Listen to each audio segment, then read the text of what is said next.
राधे राधे भक्तों, हमारे कान्हा जी के इस प्यारे से परिवार में आप सभी का स्वागत है। भक्तों, महाभारत का वो काला दिन तो हम सब जानते हैं, जब हस्तिनापुर की भरी सभा में महारानी द्रौपदी की चीखें गूंज रही थी। एक ऐसी महारानी जिसके 5-5 महाबली पति थे, लेकिन उस सभा में उसका रक्षक कोई नहीं था। दुशासन की उंगलियां द्रौपदी के आंचल को खींच रही थी और भीष्म पितामह, गुरु द्रोणाचार्य और साक्षात धर्मराज युधिष्ठिर जैसे महारथी सिर झुकाए बैठे थे। तभी एक चमत्कार होता है। द्रौपदी की पुकार सुनकर हमारे द्वारकाधीश, हमारे प्यारे श्री कृष्ण प्रकट होते हैं और द्रौपदी की साड़ी अनंत हो जाती है।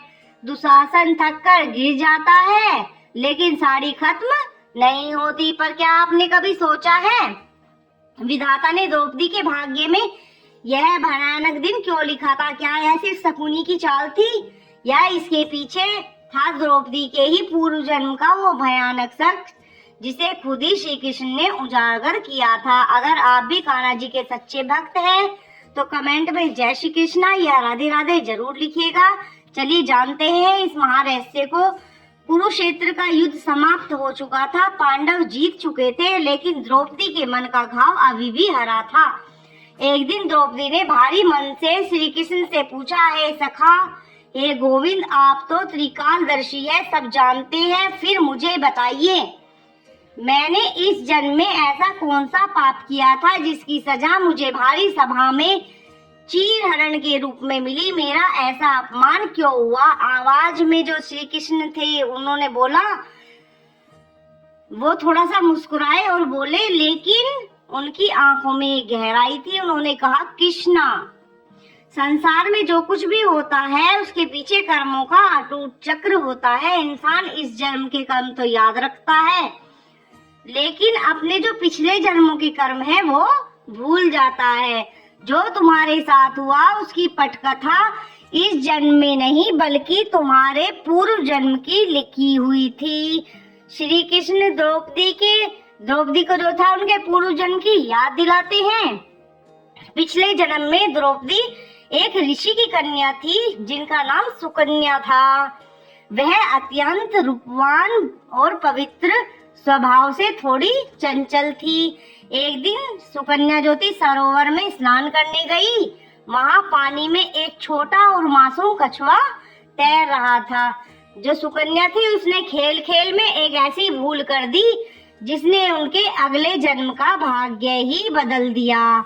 सुकन्या ने कौतूहलवश में एक नुकीली लकड़ी उठाई और उस मासूम कछुए को तंग करने लग गई। जो कछुआ था डर के मारे अपने पूरे शरीर को अपने कड़े खोल के अंदर छुपा लिया। वह खुद को पूरी तरह से ढक चुका था ताकि उसे कोई चोट न पहुंचे, लेकिन जो सुकन्या थी वो नहीं रुकी। सुकन्या ने उस लकड़ी से कछुए के खोल के अंदर वार करना शुरू कर दिया। वह बार बार उस कछुए के कोमल अंगों को कुरेदने लगी, जिससे वह कछुआ जो था दर्द से तड़प उठा। अपनी जान बचाने के लिए उस कछुए ने मजबूरन जो कछुआ था उसे अपने खोल से बाहर आना पड़ा। वह पूरी तरह से निर्वस्त्र हो गया। उस बेबस जीव की आंखों में पीड़ा और लाचारी थी। उसने तड़पते हुए सुकन्या को देखा और उसके मन से एक आवाज निकली, आहा जैसी आहा निकली। फिर श्री कृष्ण ने द्रौपदी से कहा, हे कृष्ण, उस बेबस कछुए ने अपनी रक्षा के लिए जो कवच बनाया था, तुमने अपने मनोरंजन के लिए उसे उस कवच से बाहर आने पर मजबूर कर दिया। तुमने उस जीव को भरी प्रकृति के सामने लाचार और वस्त्रहीन कर दिया था। कर्म का सिद्धांत बहुत क्रूर और सटीक है कृष्णा। जो तुम दूसरों को देते हो वही लौटकर तुम्हारे पास आता है। उस जन्म में अनजाने में किए गए उस कृत्य के कारण इस जन्म में भी तुम्हें जो है उसी लाचारी का सामना करना पड़ रहा है।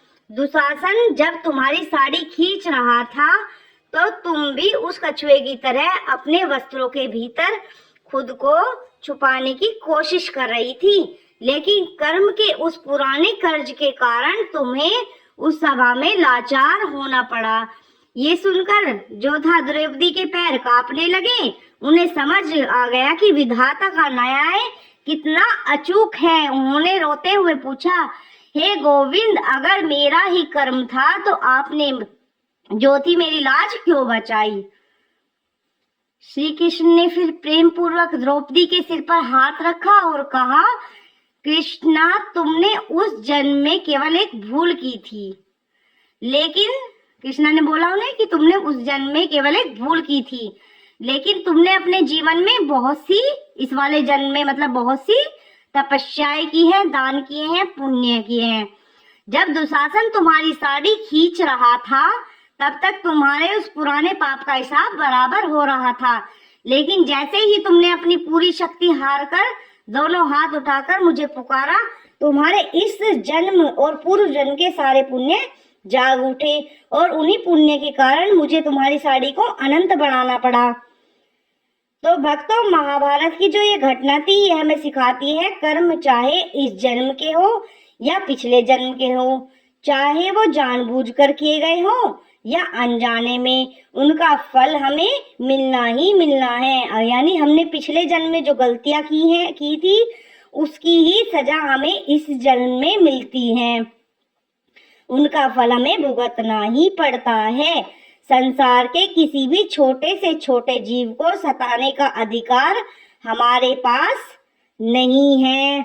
आपको श्री कृष्ण द्वारा खोला गया जो जीवन का, द्रौपदी के जीवन का यह महारहस्य है, तो यह आपको कैसा लगा आप हमें कमेंट में जरूर बताइए।